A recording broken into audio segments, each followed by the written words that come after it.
The IMF and the Bank of England have joined the chorus of institutions warning we're in an AI bubble that could be set to burst. The managing director of the IMF today said AI valuations were getting close to the level of internet companies just before the dot-com crash. And a new report from the Bank of England Financial Committee said this. Equity market valuations appear stretched, particularly for technology companies focused on artificial intelligence. This, when combined with increasing concentration within market indices, leaves equity markets particularly exposed should expectations around the impact of AI become less optimistic. They're not known, these Bank of England reports, for sort of a thrilling style of writing, and translated into language you or I might understand that basically means tech companies might be overvalued, and that given tech companies make up such a big proportion of the value of the stock market at the moment, we could be due a stock market crash. To discuss how much this should concern us, I caught up with economist and host of the Macro Dose podcast, James Meadway.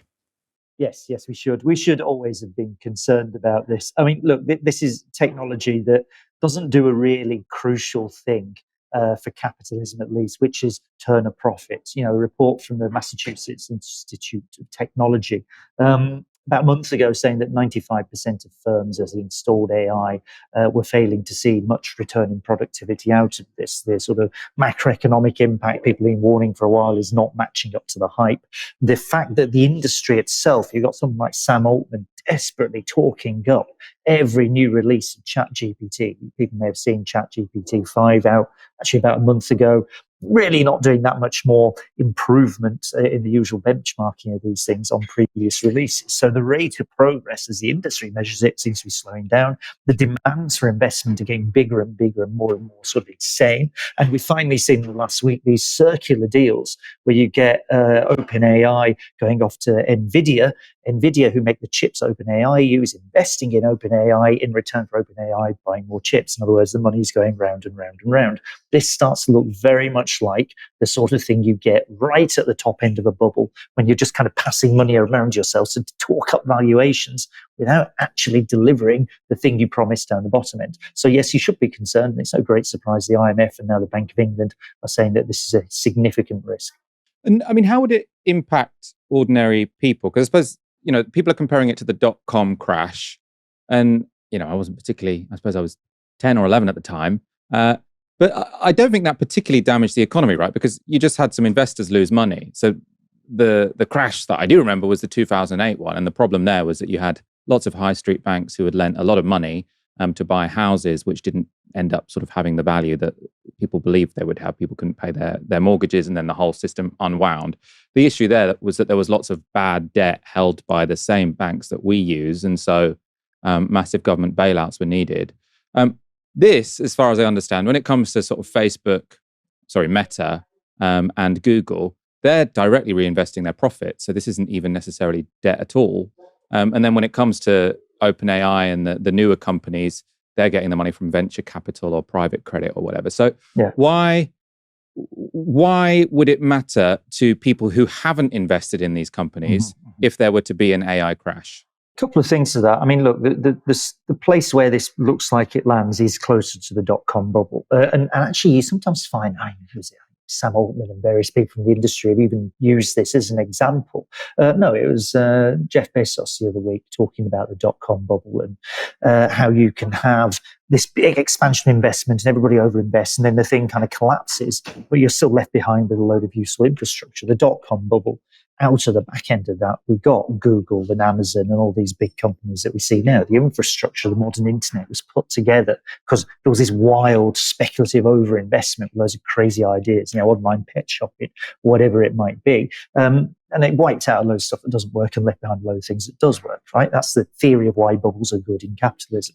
If you get something like that, you can sort of go, okay, it's not too serious. I mean, there's a bit of a recession in the US. The Federal Reserve moves very quickly to cut interest rates at the time. And you sort of power on through. September 11th happens just afterwards. And the US economy kind of, after a wobble, keeps on growing and the world economy with it. 2008, exactly as you say, because it's right in the banks at the center of the system, there's really massive financial institutions that are tied into everything. It's a really serious crash. So it doesn't look so much like 2008. It's more like 2001 to the extent that you have AI companies are not in the same way systemically important. And as you point out, a load of them, the really big ones, the ones that are well established, are just incredibly large reserves of their own cash and are going to be protected from this sort of thing. The bit where it matters is that it arrives with absolutely everything else going a bit crazy. I mean, stocks are up, shares are up across the world, US, UK, everywhere. There's lots and lots of things happening that look like a bubble. An everything bubble, people sometimes call it. Absolutely everything seems to be going a bit mad. And that's where you start to think, okay, a collapse in one part can start to lead to a cascade across other bits of the financial system. And that's where people can start to get hurt, because obviously if the financial valuations collapse, then what growth that we've had out of the back end of what's been taking place over the last year, well, particularly in the US, I mean, about 40% of US GDP growth in the last 12 months is basically due to AI investment. So if that shrinks, the whole economy is getting pushed into recession. That's where it starts to look more serious, right? So you have this sort of knock-on effect on demand and what companies are doing, and then it can start to turn into something like a more serious recession. So that's the kind of risk that we're looking at here. Not so much 2008, like the global economy is going to collapse sort of thing, but certainly something that threatens a more sort of classic bubble and recession there afterwards. I suppose one other thing that makes me think about this slightly differently compared to sort of other potential bubble scenarios, I mean, I think there probably is an AI bubble, but is that lots of this money, as I said before, is being spent by companies with their own cash. So I can see the argument that sort of Sam Altman, this is a new company, I can see why he wants to build up pipes so that they can get venture capital. He knows that this is a risky bet, but he might as well try and get this investment anyway, right? Because he's a new entrant. When it comes to Google, Meta, they're spending, I think, a huge proportion of their profits on all of this. So I don't see the sort of rational choice reason why they would be investing their own money, their own profits into a technology which is all hype, is all hot air. I suppose, what do you think about that?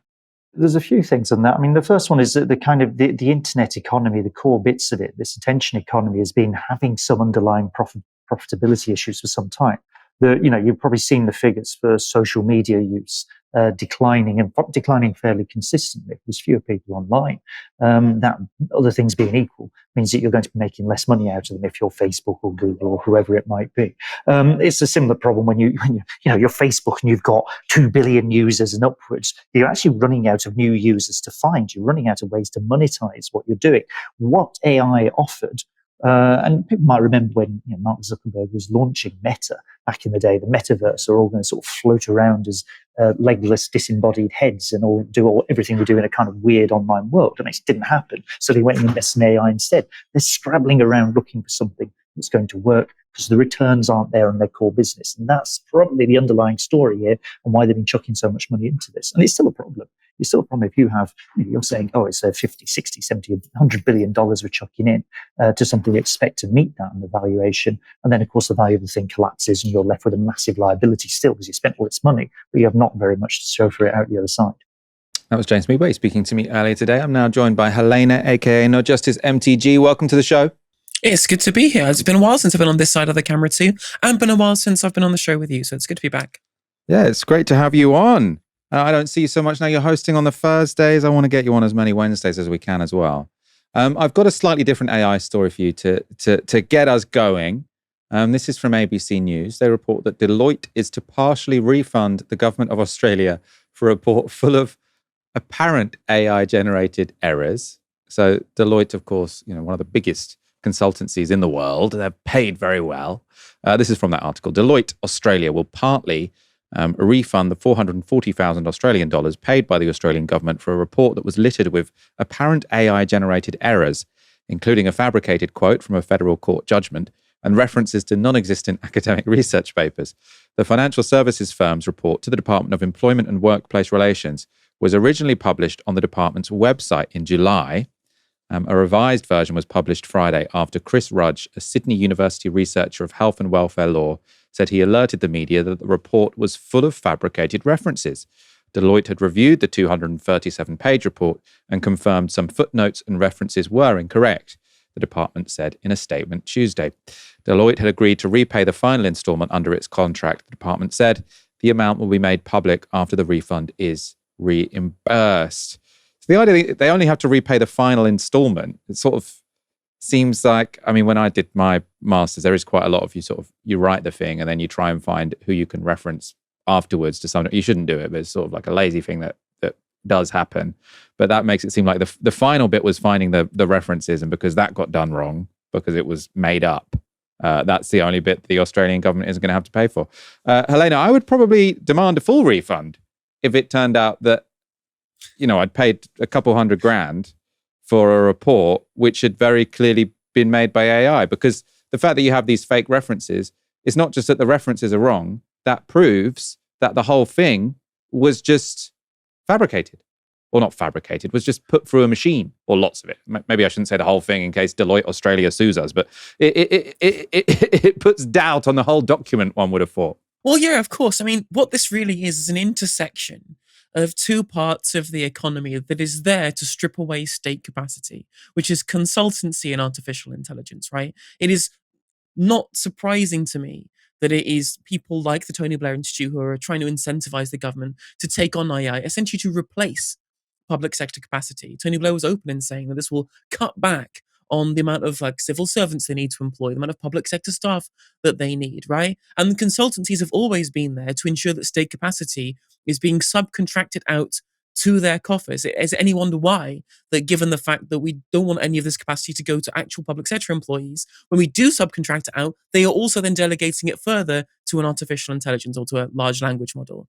And this is the problem really that we have here, is that they've always had this incentive to want to cream money from the state for what is, in my mind, very little actual productive value, that they would then input such less productive value because they have generated this with AI to the point at which it is throwing up fake references and fake quotes. And this is actually really important in the UK too. I mentioned obviously our state's obsession with AI due to the kind of links that it has to the sector through the kind of bodies that funds or is closely linked to people in government. And Peter Kyle, when he was the science and tech minister, was a real kind of champion for the AI in the public sector.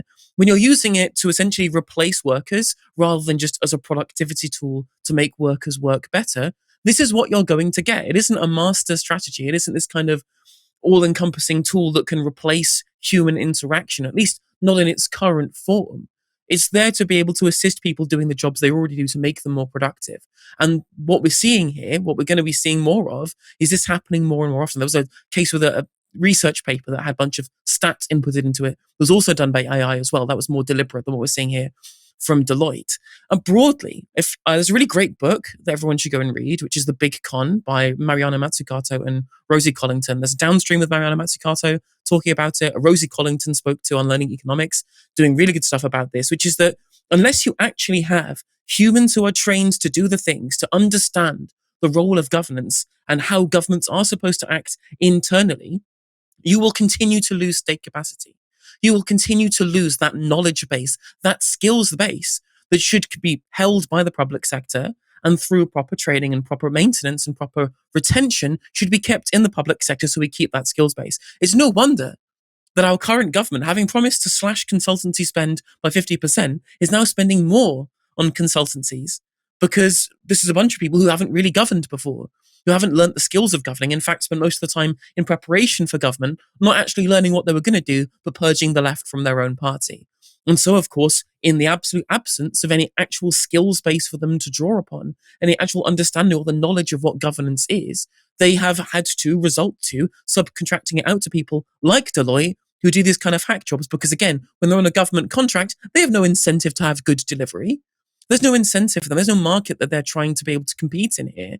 They are being given essentially what is socialism for the rich rather than for the poor, to deliver what is, quite frankly, useless information to public bodies, whether it's here, whether it's in Australia. So what we really do need to do, so if we want to have AI being used, as I said, to make our current public sector workers, to make our current ministers, for example, even more productive, go ahead, right? Use it in the ways that you need to do so that you can take tasks that would take you a long time and automate them somewhat. But what we don't need to do is replace actual human interaction on, again, setting state policy. This was about an automated system that was going to turn down claims for unemployment, if I remember correctly. It was in the Department of Work and Pensions, essentially. That's real people's lives that would affect if what this report says, and if it was implemented, turned out to be incorrect, if no one had noticed the fabrications. The actual act of the state doing things in a neoliberal world needs to be drawn back to the kind of skills base that we had before. And the implementation of AI, the continual subcontraction to consultancies is only going to make that worse and worse over time under that same heuristic that led us to strip away all that state capacity in kind of physical form up until now. This is why, of course, you're seeing people like the Conservatives and Reform UK talking about slashing away at the civil service. First of all, because they believe them to be a roadblock to implementing policy, but fundamentally because they believe that their jobs aren't meaningful. But when you actually look at the alternative, which is what you're getting here from Deloitte, I find that a little bit far-fetched.